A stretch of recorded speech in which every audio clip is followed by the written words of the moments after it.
The man known to history as King George I was born on the 28th of May 1660 in the city of Hanover in north-central Germany in what was then the Duchy of Brunswick-Lüneburg. His father was Ernest Augustus, the Duke of Brunswick-Lüneburg. He would acquire further titles in subsequent years, notably that of Prince Bishop of Osnabrück, and, most importantly, the Prince Elector of Hanover, which he was awarded in 1692, a title of considerable importance within the Holy Roman Empire. George's mother was Sophia of the Palatinate, a large principality which controlled much of western Germany along the course of the River Rhine.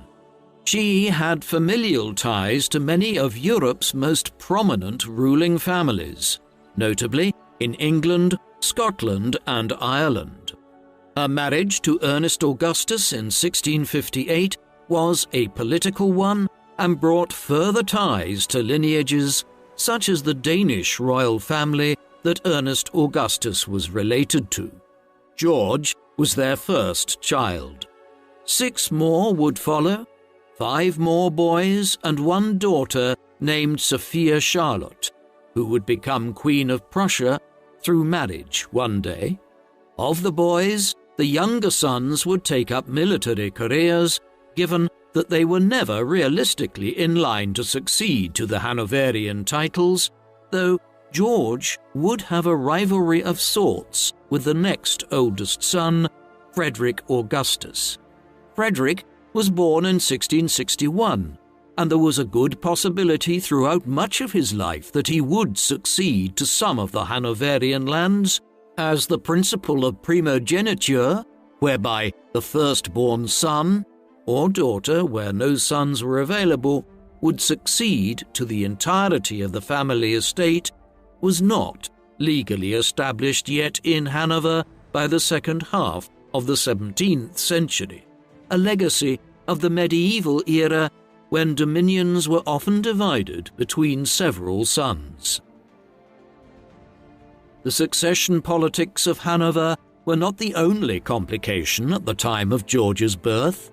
Germany in those days was a confusing patchwork of political entities. Back in the High Middle Ages and late medieval period, Germany had been divided into literally hundreds of different political entities, some being large duchies, margravates, principalities and counties, others being small free cities and territories, while many bishops and other ecclesiastical lords also ruled small states themselves. All of these were loosely confederated under the umbrella of the Holy Roman Empire, with an emperor elected by 7 electors from amongst the most powerful German states, though the imperial office by the 17th century was virtually a hereditary title for the Austrian House of Habsburg. A process of centralization had been underway in the 16th and 17th centuries, with many of the smaller states being absorbed by their larger neighbors, but even so, there were still well over 100 German states by the time George was born. The Duchy of Brunswick-Lüneburg was one of the larger ones. Thus, George was born into a family of substantial political power in 17th century Germany.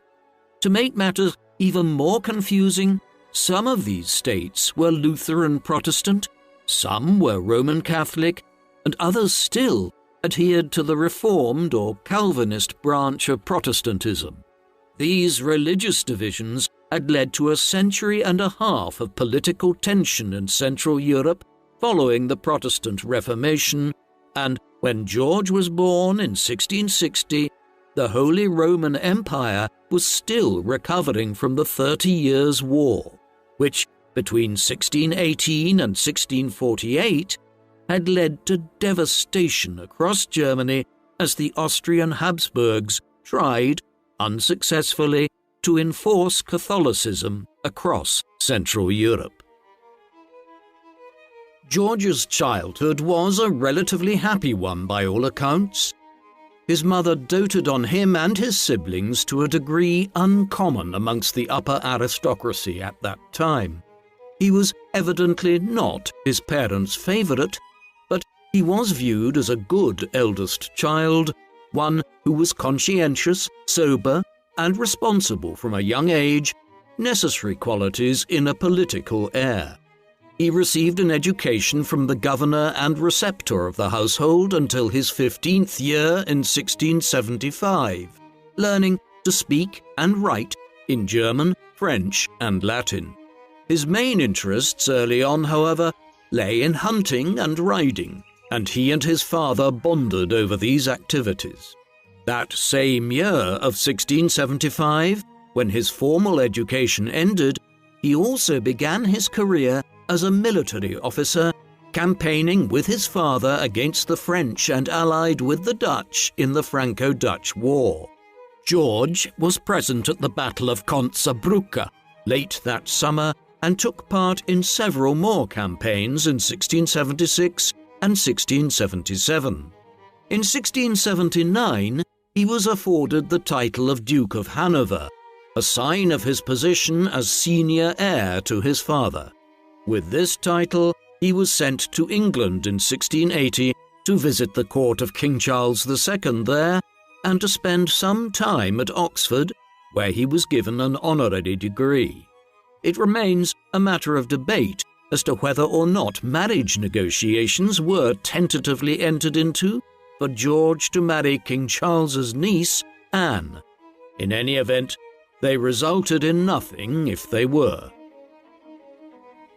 Back in Germany after his English trip, an arrangement was worked out whereby George would marry his first cousin, his uncle Georg William's daughter, Sophia Dorothea. This union was arrived at as a means of preventing the splitting up of the family lands and to solidify George's future financial situation by uniting Hanover with the Celle lands that his uncle controlled. It was hardly an ideal basis for marriage and would end in tragedy for her years later. In the short term, it resulted in children after they married in November 1682, George being 22 years of age and his bride just 16. A boy named George Ludwig was born almost exactly a year after the marriage. The second and last child, a girl named Sophia Dorothea, after her mother, was born 4 years later in 1687. Many years later, she would marry Prince Frederick William I of Prussia, a marriage from which came a child named Frederick, who became Frederick II. Thus, George was the grandfather of the Prussian ruler who became known as Frederick the Great, the man who was responsible for Prussia's emergence as a great European power in the 18th century. Not long after he married Sophia Dorothea, George was involved in one of the most seismic events in early modern European history, though one that is largely forgotten about today. For 300 years since the late 14th century, the Ottoman Turks had been expanding their control over the Balkans, while their empire eventually grew to include the Levant and most of North Africa as well, meaning that Ottoman fleets controlled much of the Mediterranean Sea. Since the 1520s, they had controlled most of Hungary and other parts of the Carpathian Basin. Now, in 1683, the Grand Vizier of the Ottoman government, Kara Mustafa Pasha, attempted to capture the city of Vienna from the Austrian Habsburgs and laid siege to the Austrian capital with an army of 150,000 men. The city was comparatively underdefended and would surely have fallen to the Turks had a grand alliance of Christian states of Central Europe not been formed by John III Sobieski, King of Poland, and Grand Duke of Lithuania. Hanover contributed to the relief effort and George headed along to campaign to Vienna, fighting in the Great Battle of Vienna on the 12th of September 1683, a clash which resulted in Christian victory and stopped an Ottoman expansion into Central Europe. The brothers continued to campaign against the Turks periodically in the years that followed, as an alliance of Christian states in Central Europe became determined to push the Ottoman Empire back and ensure it never posed a threat to Vienna again. Eventually, in 1791, George's brother Frederick would be killed while campaigning. By then, though, the possibility that George and he would split the Hanoverian dominions between them was gone. Much to Frederick's frustration, in the mid-1680s, their father had decreed that henceforth Hanover would follow the principle of primogeniture and that all of his lands would consequently pass to George upon his death, provided his eldest son was still alive at that time. It was a very belated decision in Europe, where virtually every other major power had adopted primogeniture centuries earlier. Not long after Frederick's death, the political importance of the state George would one day inherit increased sizably. Since the mid-14th century, there had typically been 7 prince-electors within the Holy Roman Empire that elected the Holy Roman Emperor whenever that office fell vacant. These were the King of Bohemia, the Duke of Saxony, the Margrave of Brandenburg, the Count Palatine of the Rhine, and the Prince Archbishops of Mainz, Cologne, and Trier. During the 30 Years' War, the Count Palatine of the Rhine had been replaced briefly by the Duke of Bavaria as a reward for Duke Maximilian I's loyalty to the Austrian Habsburgs. When the war ended, the Count Palatine was readmitted, increasing the number of electors to 8. This created a voting problem, as an even number of electors could become deadlocked with equal votes for 2 different candidates. There were growing calls thereafter for a 9th elector to be added, ones which became even more vocal from 1685 onwards, after Philip William of Neuburg became Count Palatine of the Rhine. Philip William was a Catholic, and his accession threw the religious balance of the Electoral College out of order. Thus, in 1692, George's father was admitted as the 9th Prince-Elector, officially known as the Elector of Hanover. George would inherit this title one day and was now clearly one of the foremost political heirs of Central Europe. By the time George's father was elevated to the position of Elector of Hanover, a controversy was brewing at the Hanoverian court. George and his wife's marriage had never been close, but it had become even more strained in the second half of the 1680s as he spent more and more time absent from Hanover, campaigning against the Turks and on other duties. By the early 1690s, their indifference towards each other had turned into contempt, and George took a mistress by the name of Erengard Melusina von der Schulenberg in 1691. They would eventually have 3 illegitimate daughters together, the first born in January 1692.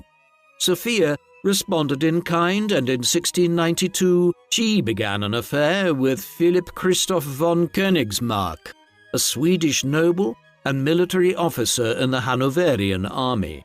They were not discreet in this, and by 1694 the affair had begun to cause such a controversy at the Hanoverian court that a group of courtiers murdered von Königsmarck that summer. George was not involved in the act, although he possibly knew that it was being planned. Several months later, George and Sophia's marriage was dissolved as Sophia refused to cohabit with George following the murder of her lover. She was sent thereafter to what amounted to a house imprisonment at Aldenhouse in Lüneburg, and would spend the next 3 decades there down to her death in 1726. A harsh fate, yet she did little to improve her situation by becoming a focus of conspiracies within the Hanoverian dominions for years to come. George would continue his relationship with Melusina for the remainder of his life, but they never married, and he also had other mistresses at various junctures. While George was in his late 20s, developments which might have seemed unrelated to him were occurring several hundred kilometers to the west of Hanover in England, events that would have profound bearing on his later life and those of his descendants. In 1685, King Charles II of England, Scotland and Ireland had died without a legitimate heir, despite siring over a dozen illegitimate children. He was succeeded by his brother, James, Duke of York. The accession of King James II was very problematic, as he was a Roman Catholic in a country which had become staunchly Protestant over the previous century and a half. It wasn't long before his heavy-handed manner of governing and his religion led to a coup, and in 1688 the Glorious Revolution occurred. Through this, James was deposed in favour of his Protestant daughter Mary and her Dutch husband William of Orange. Mary II and William III did not have any children, and so following Mary's death in 1694 and William's in 1702, the throne passed to Mary's sister, Queen Anne I. Anne's accession did not hold out the prospect of a simple line of succession either. Though having numerous children and being pregnant 14 times at least, Anne had a brutal natal history, and virtually all of her children had been lost during pregnancy or died before reaching their second birthday. In the summer of 1700, her only remaining child, 11-year-old Prince William, died. There was now no clear successor to Anne in the eyes of England's Protestants, who refused to countenance the possibility of old King James's Catholic son, who lived in exile in France, succeeding Anne one day. All of this had implications for George, as the House of Hanover was related to the English royal house of Stuart. George was the great-grandson of King James I, who had ruled England between 1603 and 1625. James had a daughter named Elizabeth, who, in 1613, had married Frederick V, the Elector Palatine, who ruled over a large German principality along the River Rhine. One of their children, born in the autumn of 1630, was none other than George's mother, Sophia. As such, George had a claim to the English throne, one which was further solidified in 1701 when the English Parliament passed an Act of Settlement that legally prohibited any Roman Catholic from succeeding to the throne of England, a measure designed to block the Catholic branch of the House of Stuart from resuming the throne once Anne died.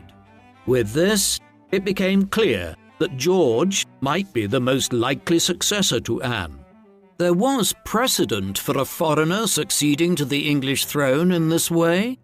After all, George's great-grandfather, King James I, was a Scotsman who had succeeded to the English throne back in 1603 by right of being the great-great-grandson of King Henry VII of England, the founder of the Tudor dynasty back in 1485.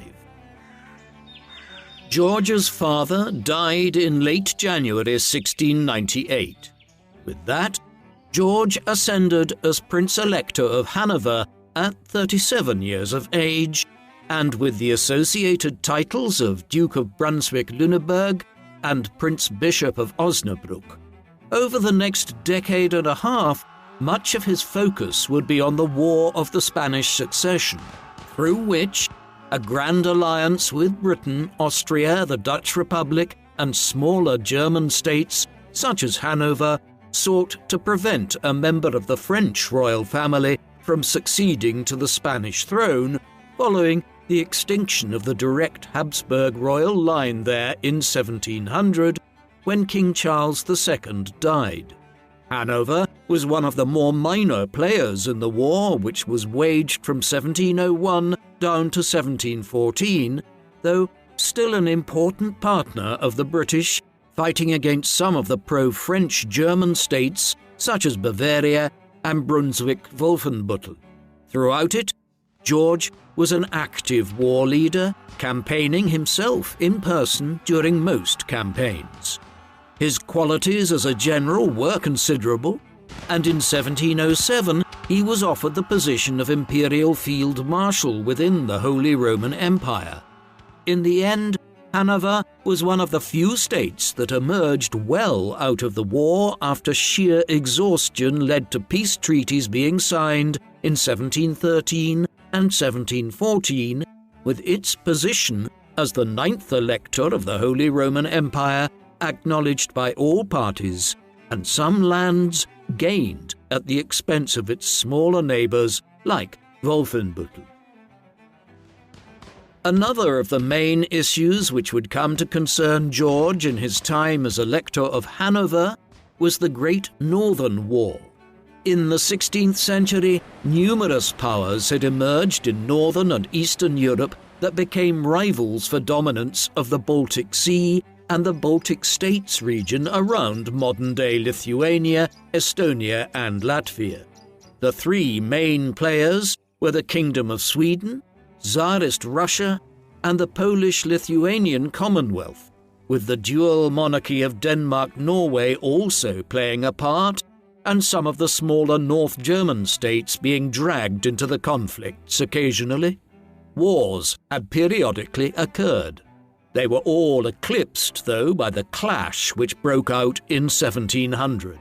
The Great Northern War was launched by Peter the Great of Russia in an effort to end Sweden's dominance of the Baltic Sea and to acquire a Baltic Sea port for Russia, the region around modern-day St. Petersburg being controlled by Sweden in those times. Russia found allies in Warsaw and Copenhagen amongst the Poles, Lithuanians, and Danes, while numerous other powers would be pulled in from time to time from around Europe in a clash that would last 21 years. George was always sympathetic towards the Russian cause. In appraising this position, one needs to consider that Sweden in the 17th century had taken control of much of the Baltic coastline of northern Germany around Mecklenburg eastwards into Pomerania. With Hanover's lands lying just to the south, anything which weakened the Swedes could potentially be in Hanover's interests. Consequently, George informally allied himself with Russia, the Poles, and the Danes, though he did not enter the war for many years. Indeed, Russian victory at the Battle of Poltava in 1709 seemed to have brought the war to an end in Swedish defeat, but in 1715, King Charles XII of Sweden returned home after years in exile and reignited the conflict. At this juncture, George decided to enter the war fully on the side of Russia and Peter the Great's other allies, hoping to gain land in the eventual peace negotiations. In the years that followed, George contributed tens of thousands of troops towards the war in northern Europe, as Charles XII tried to re-establish Swedish dominance over the Baltic and to conquer Norway from the Danes. His death at the siege of Fredriksten in November 1718 ended matters for the most part, and the new Swedish government quickly sought to bring the Great Northern War to an end. George benefited immensely from the difficult position the Swedes were in, and through the Treaty of Stockholm, signed in November 1719, his negotiators secured the duchies of Bremen and Verden in northern Germany as the spoils of war. For all of the time that Hanoverian troops were fighting the Swedish, George was directing their activities from England rather than Germany. On the 1st of August 1714, George's cousin Queen Anne died. Her death came 8 weeks after that of George's own mother Sophia at 83 years of age. Hence, the way was cleared for George to succeed Anne as King of Britain and Ireland. Extensive measures had been put in place before Anne ever died to prepare for the succession of the House of Hanover and to avoid the Catholic son of the deposed King James II in France from trying to pursue his claim to the throne. Thus, in an age before telecommunications of any kind, George had already been proclaimed as the King of Britain and Ireland in London long before he even knew that Anne was dead. It would be days before he learned of the events, and then it took several weeks for the preparations to be made for him to travel to England and to enter London as the new monarch. Subtle signs of his accession were seen in the royal documentation which was associated with the succession, the new king signing documents with the anglicised version of his name, George, with an E, rather than the German Georg, without an E, within days of ascending to the throne. George landed at Greenwich near London on the 18th of September 1714 with a large party of German nobles and courtiers, including his mistress and his children. 2 days later, the royal party entered London around midday, the procession proceeding slowly through the capital over a course of several hours, so that the over 500,000 inhabitants of the city had a chance to see their new monarch in an age when the physical presence of the king and his image on coins were the only real mechanisms for projecting royal power into the public domain. All told, it was a fairly seamless succession, given the variables involved and the threat of the plans being destabilized in a country where many people were distinctly unhappy with the idea of a German dynasty ascending as the royal family, no matter their relation to the House of Stuart. Matters were not helped by the fact that George arrived in England unable to speak the language of his subjects, although he could converse in French with many people in government and with the nobility, as this was the lingua franca of European court society in the 17th and 18th centuries. Nevertheless, it was not a good look for a man who was either fully or partially proficient in German, French, Latin, Dutch, and Italian to have not bothered to begin learning English years earlier in expectation of becoming King of Britain. While the Hanoverian succession had been effected with few problems in London when George and his court arrived there in September, the signs of discontent were more tangible elsewhere. Riots and public disorder offences rose in the weeks that followed George's arrival in England in cities and towns across the country, peaking on the 20th of October, the day of the new king's coronation at Westminster, a service which was normally carried out in English, but which was celebrated in Latin so that George and his courtiers from Germany could understand what was being said. As undesirable as the riots were, they paled in significance to what occurred north of the border in Scotland. Tensions were still running high in Scotland in 1714 as a result of the 1707 Act of Union, which had joined the monarchies of England and Scotland into the new entity of Great Britain and had brought the Scottish Parliament to an end as well. In the months following the accession, many nobles there, led by the Earl of Mar, began plotting to restore the House of Stuart by declaring their support for James II's son, James Edward Stuart. In August 1715, they launched a short-lived rebellion in the Scottish Highlands. It proved relatively easy to suppress it by the end of the year, though corresponding revolts had been planned in Scotland and in parts of England around Bristol and along the southern ports.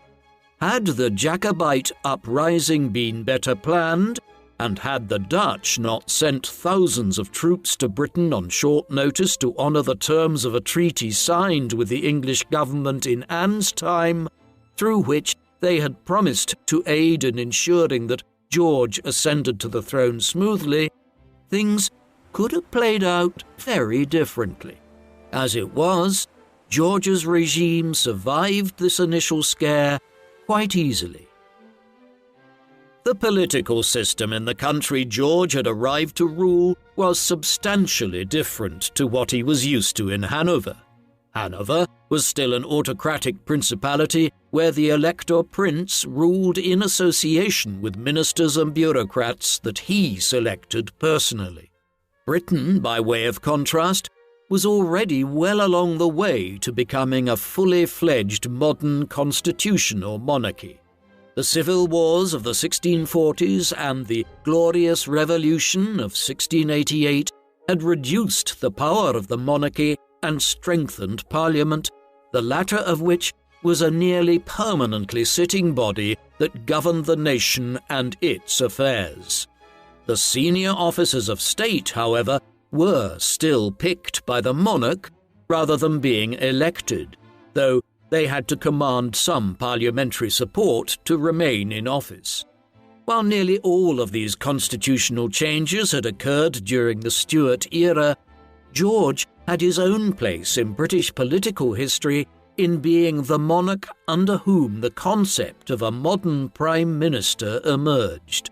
In the late 1710s, he came under increasing pressure from the Parliamentary House of Commons to appoint Robert Walpole, the Chancellor of the Exchequer, as head of the administration. George was not initially favourable to the idea. Nevertheless, following a financial crisis in 1720, he eventually capitulated and Walpole became the de facto Prime Minister of Britain in 1721.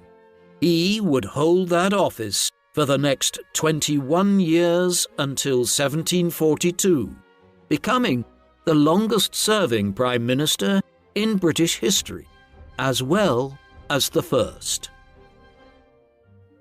While Walpole did dominate the government from 1721 onwards, George was not averse to playing some role in British political affairs. He had demonstrated this in 1717 when he pushed for the agreement known as the Triple Alliance.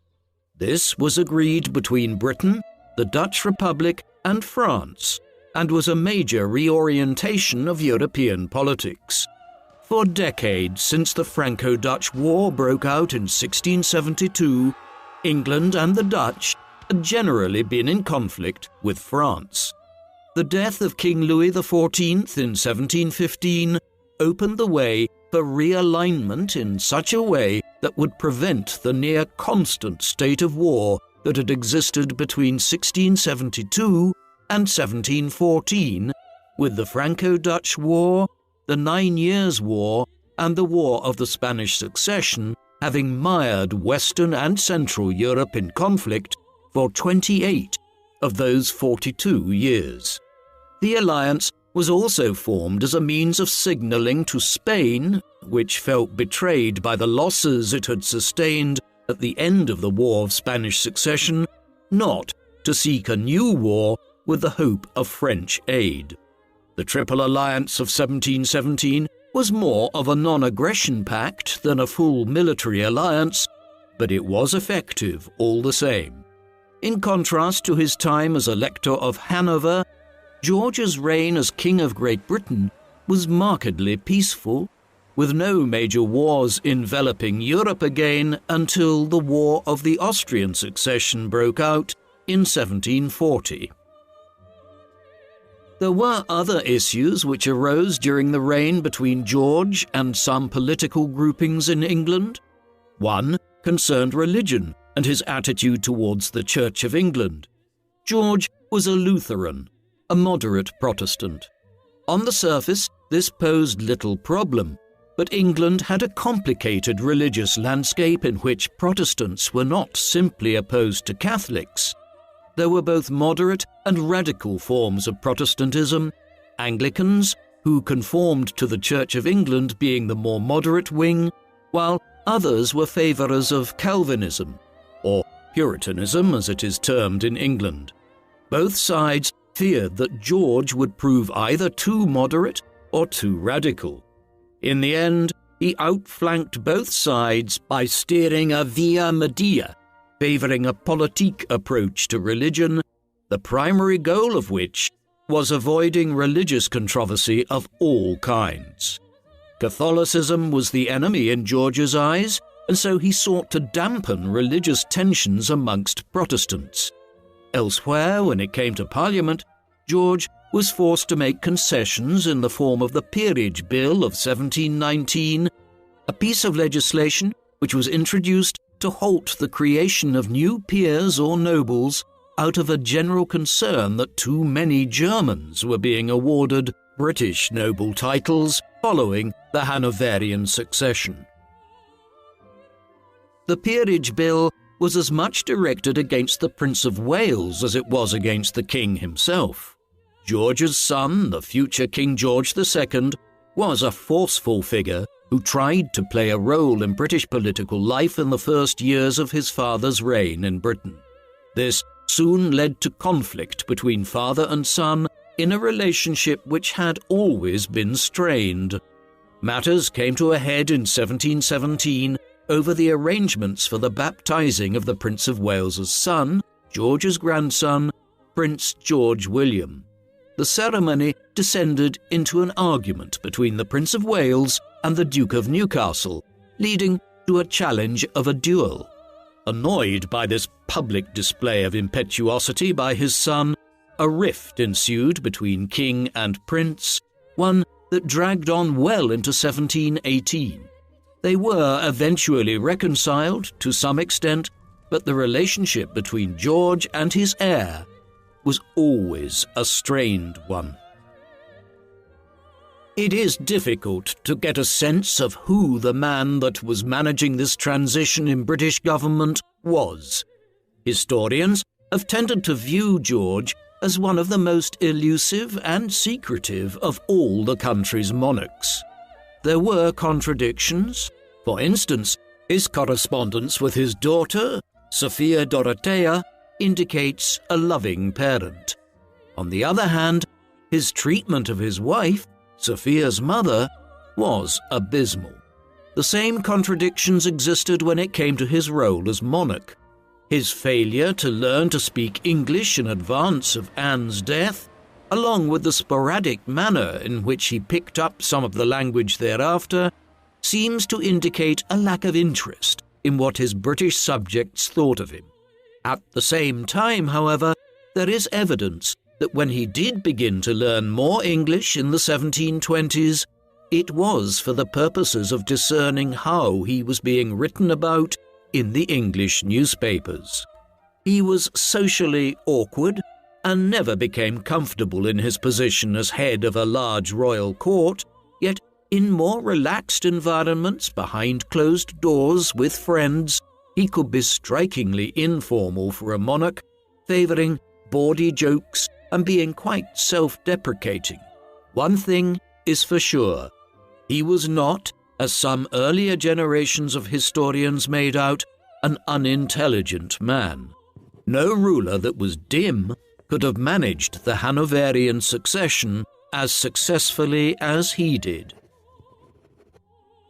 Although he was not naturally inclined to be a sociable figure, George attempted to make himself a more publicly visible ruler in England than he had been in Hanover, the better to foster a closer relationship with his new subjects and offset the chances of any further revolts, such as those which had already marked the first year of his reign. A notable element of this was his public feasts that he held at one of the more prominent royal residences of the 18th century, Hampton Court.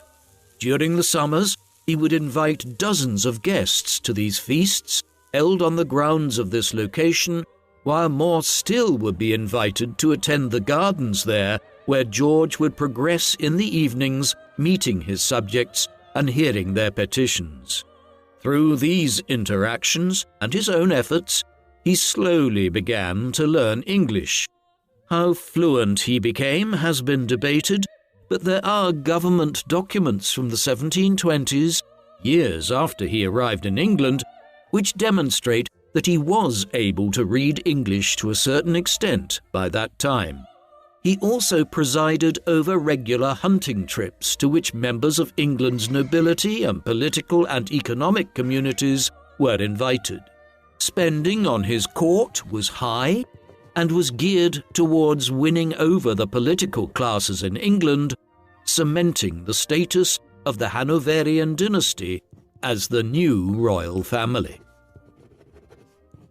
It must be said that George's court did not offer patronage to many great thinkers. This, though, was something of an accidental happenstance of the times. It simply so happened that numerous prominent academics and artistic figures within British society had either died or were at the twilight of their lives when George came to the throne. John Locke, the great philosopher and essayist, had died in 1704. Christopher Wren, the brilliant architect who oversaw the reconstruction of London following the Great Fire of 1666, was still alive, though his foremost accomplishments were behind him when George came to England, and Wren died in 1723. Isaac Newton, the father of modern physics and one of the most accomplished scientists in human history, was kept on as Master of the Royal Mint by George, though he was already in his 70s at the time of the Hanoverian succession, and his most pioneering work lay behind him. Others, such as the poet Alexander Pope, who were in the full prime of their career, were satirists of the royal court. While there was no Wren, Locke, or Newton in their full brilliance for George to patronize, he did support the London theatres in the cultural sphere, with the Haymarket Theatre opening its doors in the capital in 1720. The king frequented the London theatres when productions of French plays by the likes of Molière, Corneille, and Racine were being staged, his limited grasp of English reducing the degree to which he favoured English playwrights. If there was one brilliant cultural figure associated with George's court in England, it was surely the composer George Frederick Handel. Born in Halle in Germany in 1685, Handel had learnt his craft in Germany and Italy before relocating to London in 1712 on an invitation from Charles Montague, the first Duke of Manchester. He was still there when George succeeded to the throne in 1714, a fortuitous succession, as Handel had briefly served as Kapellmeister, or Master of the Choir, in Hanover in 1710, in George's employ as Elector of Hanover. Over the next 30 years, he would compose an enormous array of operas and librettos in England, emerging as arguably the greatest England-based composer of the Baroque and classical eras of Western music, and the only figure associated with the Hanoverian court that could compare with composers like Johann Sebastian Bach and Wolfgang Amadeus Mozart on the continent in the 18th century. George patronized some of Handel's work, and many of his operas premiered at the King's Theatre in London during the 1720s. Surely one of George's most significant, though underrated accomplishments, was the manner in which he furthered the expansion of Britain's burgeoning empire.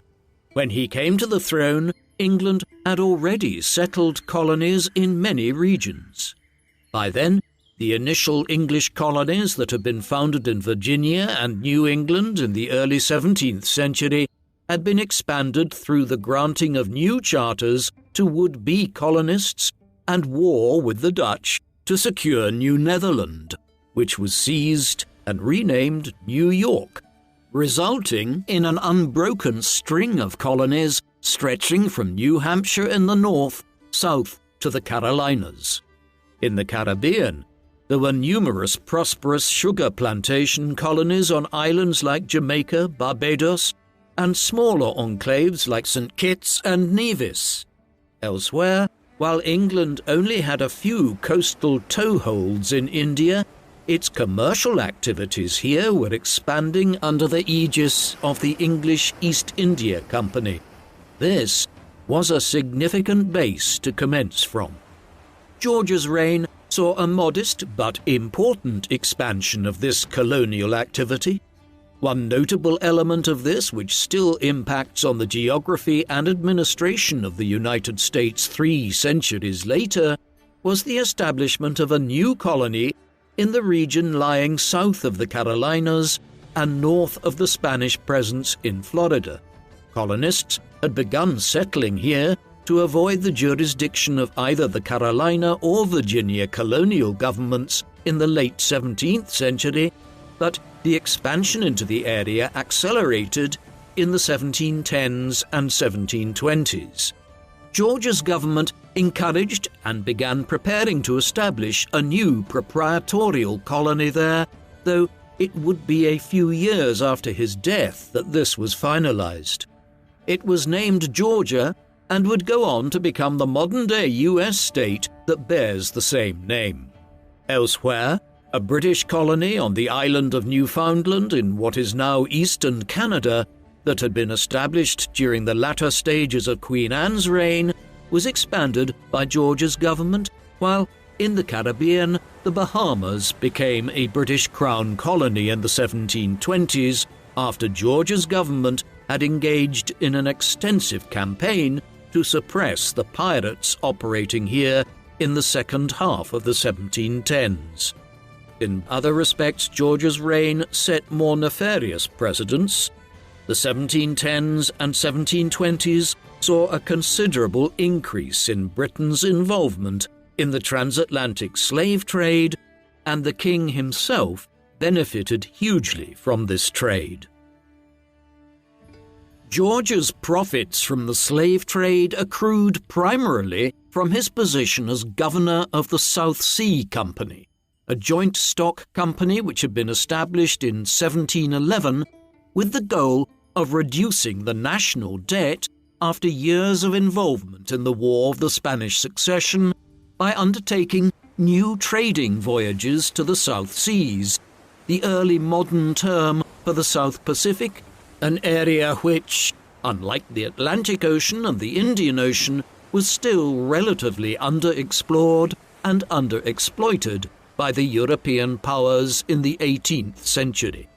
With the war coming to an end as George I took the throne, and with a new monopoly on slave trading between Africa and certain South American ports within Spain's empire as a concession of the peace talks, speculative investment poured into the South Sea Company. There had been economic bubbles already in the history of nascent European capitalism, notably the tulip mania in the Dutch Republic back in the 1630s, but this was the first instance of this on such a scale in England. Although it was a newly formed company and had realized no profits of any kind, when shares in the South Sea Company were floated in London in the late 1710s, a frenzy to acquire them began. The resulting bubble was exacerbated by the board members who exaggerated the scale of the perceived profits to be made. As a consequence, between late 1719 and May 1720, the price of shares rocketed up from just over £100 to £600, eventually reaching nearly £1,000 per share for a few days that summer.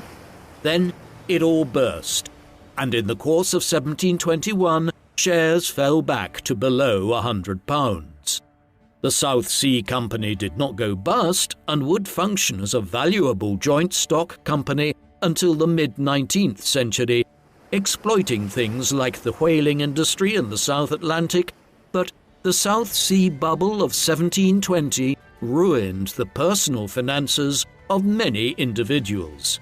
Incredibly, even before the bubble burst, George's government had already passed the Bubble Act in June 1720, one which sought to prevent further economic bubbles of the kind that was still underway. Bizarrely, even as the government was legislating against it, speculators continued to invest in the bubble. Beyond these colonial ventures, George's reign saw a reaffirmation of what is often termed the Blue Water Policy in Britain's imperial history. This was an unwritten rule of English foreign and military policy to promote the Royal Navy as the best means of extending Britain's empire abroad and protecting Britain against all enemies at home in Europe. A policy of this kind could be said to have been initiated as far back as the reign of Elizabeth I in the second half of the 16th century, but successive reigns saw it reaffirmed, notably through the professionalization of the Royal Navy in the 17th century. The Hanoverians, beginning with George I, gave fresh impetus to this, and over the course of the next century and a half, Britain would emerge as the preeminent global superpower based almost entirely on the strength of its navy and dominance of the world's seas. That process was already very much underway during George's reign. The manner in which British naval power was employed in the 1720s to curb efforts by Spain to retake Gibraltar and Minorca, which it had lost during the War of the Spanish Succession, underscored the manner in which effective British sea power would be the cornerstone of a successful foreign policy going forward in the 18th century. One part of Britain's empire, the one that was closest to home, was a perpetual problem, and in George's reign this was no different. This was Ireland. The country had been partially conquered in the 12th and 13th centuries, then fully conquered in the 16th. But there had been major revolts there in the 1590s, the 1640s, and the late 1680s, all with the goal of re-establishing the paramount position of the Roman Catholic majority. All of these rebellions had been defeated and had led to a growing Protestant ascendancy in which English, Welsh and Scottish nobles and landlords controlled over 80% of the land, despite only constituting about 15% of the population. Even this Protestant elite were problematic in the eyes of the administrators in London, and in the 1710s a scandal had arisen whereby the Irish House of Lords had intervened in the management of the Irish courts. This was viewed as a step too far towards legislative and judicial independence in England, and in 1719 George's government oversaw the passage of the Declaratory Act. Given the royal assent by the King in 1720, it effectively subordinated the Irish Parliament to the English Parliament and was an important step in the eventual disestablishment of the Irish Parliament in 1800 through the Act of Union, whereby the Irish Parliament was dispensed with altogether, and henceforth Irish politicians had to take their seats in the English Parliament at Westminster. Measures like these, which were given George's imprimatur, did not go unopposed in Ireland. One of the most vocal critics of the policies of the early Hanoverian government was Jonathan Swift. Swift was an Anglo-Irish satirist and writer who also served as the Dean of St. Patrick's Cathedral in Dublin. His reputation was already established by the time George ascended to the throne in England in 1714, but it was during George's reign that he wrote many of his most famous works, most of which were veiled critiques of Crown policy in Ireland. Gulliver's Travels, published in 1726, is the most well-known, but the text which most directly attacked the king and his government was the Drapier's Letters. These were a series of 7 pamphlets published in 1724 and 1725 in response to the granting of a license to produce copper coins in Ireland to William Wood, an ironmonger and manufacturer. The license was highly unorthodox and was only granted to Wood in 1722 because he had paid a huge £10,000 bribe to George's long-term mistress and the mother of his younger children, Melusine von der Schulenburg. In attacking Wood and the manner in which he had received his license to mint coins by bribing the royal mistress, Swift was taking a major risk, and the texts were published pseudonymously under the name M.B. Drapier, though it was widely known that Swift was the author. Swift only became more audacious in his satire, and towards the end of George's reign, he began working on what would eventually be published in 1729 as A Modest Proposal for Preventing the Children of Poor People from Being a Burthen to Their Parents or Country, a scathing attack on English attitudes towards poor Irish Catholics, in which he satirically proposed that children should be sold as food to the rich in order to disburden the Hanoverian state of the cost of providing them with charity. To add to the many overseas realms that George had to manage, he still had the government of Hanover to oversee. Unlike Britain, Ireland, and the British colonies in North America and the Caribbean, the German lands remained directly under George's control and were not subject to oversight by the British Parliament or George's ministers in England.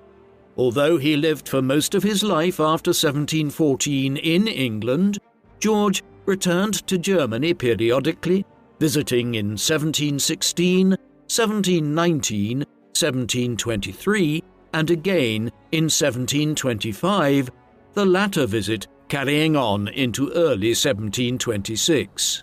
In total, he spent approximately 2.5 years in Hanover between 1714 and 1727.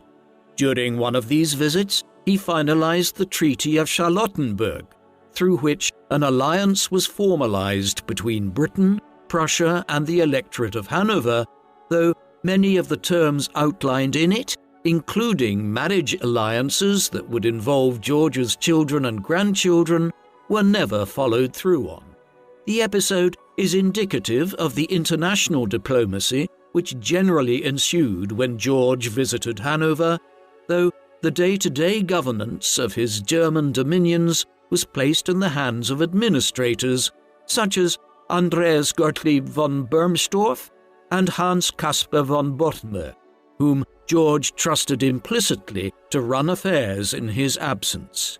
More generally, George was at his happiest in these years when visiting home, and the role of being King of Britain and Ireland was evidently a burden on him rather than a sought-after desire.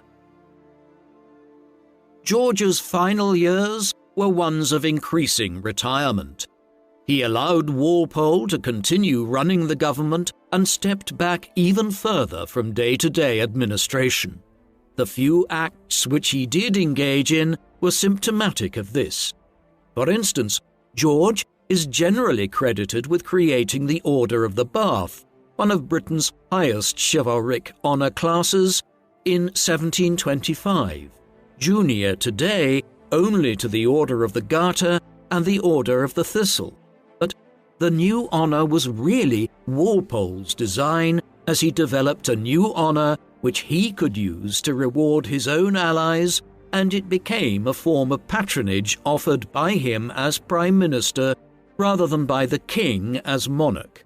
Elsewhere, the Treaty of Charlottenburg was followed by the Treaty of Hanover in 1725, through which Britain, Hanover, Prussia and France allied with one another in response to the signing of the Treaty of Vienna months earlier, which had seen Austria and Spain draw closer to one another. The effects of this were considerable. For decades, Britain had been closely aligned with Austria, but George's reign saw this alliance ended and a reorientation to draw closer to Prussia, the emerging German power.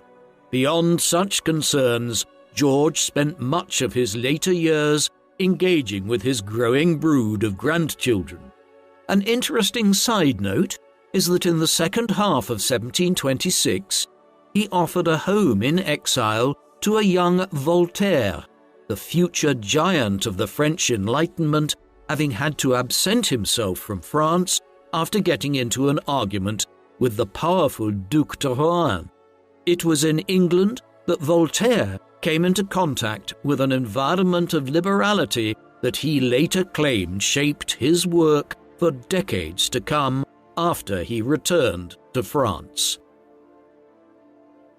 George was in his mid-60s by the summer of 1727 when he determined to visit Hanover again, having been in England for nearly a year and a half. He had made it across the Channel and was travelling through the Dutch Republic when he became ill in mid-June. As the royal entourage stopped that evening, he complained of stomach cramps and chest pains, something which he initially attributed to indigestion from having consumed too much fruit the previous evening. Insisting that they continue on their way, with medical staff attending to him in his carriage, George suffered a stroke early in the morning of the 9th of June. The party rushed to the city of Osnabrück, where George died 2 days later on the 11th of June at 67 years of age. His remains were taken on to Hanover, and he was interred in the Leiner Schloss Palace in his homeland, though he was subsequently reburied at the Herrenhausen Gardens after the Second World War. George was the last reigning British monarch to be buried outside of England, and just one of 6 since the Norman Conquest to be so, the others being William the Conqueror, Henry II and Richard I in the 11th and 12th centuries, James II in France as a result of his being deposed in 1688, and Philip II, who was buried in Spain, the realm he governed for decades in the 16th century after his wife, Mary Tudor, died in 1558. As such, George's burial in Germany was a very unusual development for an English monarch. George's reign in many ways laid the foundation for the massive expansion of the British Empire over the next century.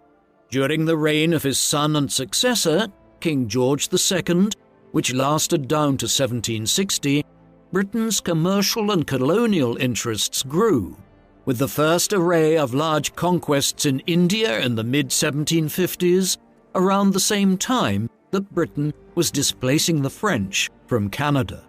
Not long afterwards, James Cook would begin his expeditions to the South Seas, around which there had been so much speculative investment in George's time, exploring much of the Pacific Ocean and paving the way for British colonization of Australia, New Zealand, and Tasmania. By the time George's great-grandson, King George III, died in 1820, the sun rarely set on the British Empire, and Britain had emerged as the wealthiest nation in the world, the home of the Industrial Revolution and modern capitalism. That this was possible was owing to the political stability at home in England which ensued from the Hanoverian succession. George I is a generally underappreciated British monarch. There are plenty of reasons why this is the case. Britain, for instance, did not fight in any major war during his reign, other than playing a small role in the Northern War, and he was a generally uncontroversial monarch. His reign was rather dull, in a sense, by comparison with the civil wars and political battles which characterized England's history in the 17th century, or indeed the much more colourful reign of his great-grandson George III, in whose time the American Revolutionary War was fought, the British Raj was formed, Britain led resistance to the French Empire of Napoleon Bonaparte, and the Industrial Revolution began. But, in a way, what Britain needed in 1714, when George came to the throne, was a dull monarch, one who would oversee the Hanoverian succession without arousing too much animosity, and who allowed the British political, economic and colonial system to continue evolving in the way it had been for decades, resulting in a growing commercial system and a constitutional monarchy that was beginning to resemble a modern parliamentary democracy.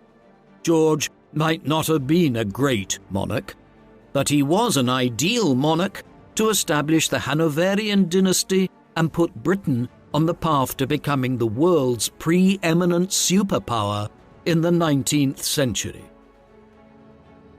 What do you think of George I? Was he, in many ways, Britain's most underappreciated monarch who, in his own uncontroversial way, steadied the British ship of state during the Hanoverian succession, and then paved the way for Britain's rapid imperial expansion in the 18th and 19th centuries? Please let us know in the comments section, and in the meantime, thank you very much for watching.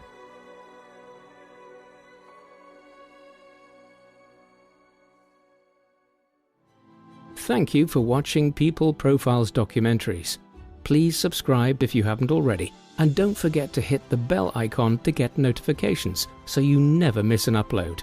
If you would like to watch our videos with no adverts of any kind, listen to audio podcast versions of our videos, discuss history with other People Profiles fans, and much, much more, go to peopleprofiles.com and become a member for as little as $2 per month. Members can also receive discounted merchandise, behind-the-scenes material, and a credit in our videos, along with much more. So, please support us in our work in return for exclusive offers at peopleprofiles.com via the link in the video description. Thank you very much for watching.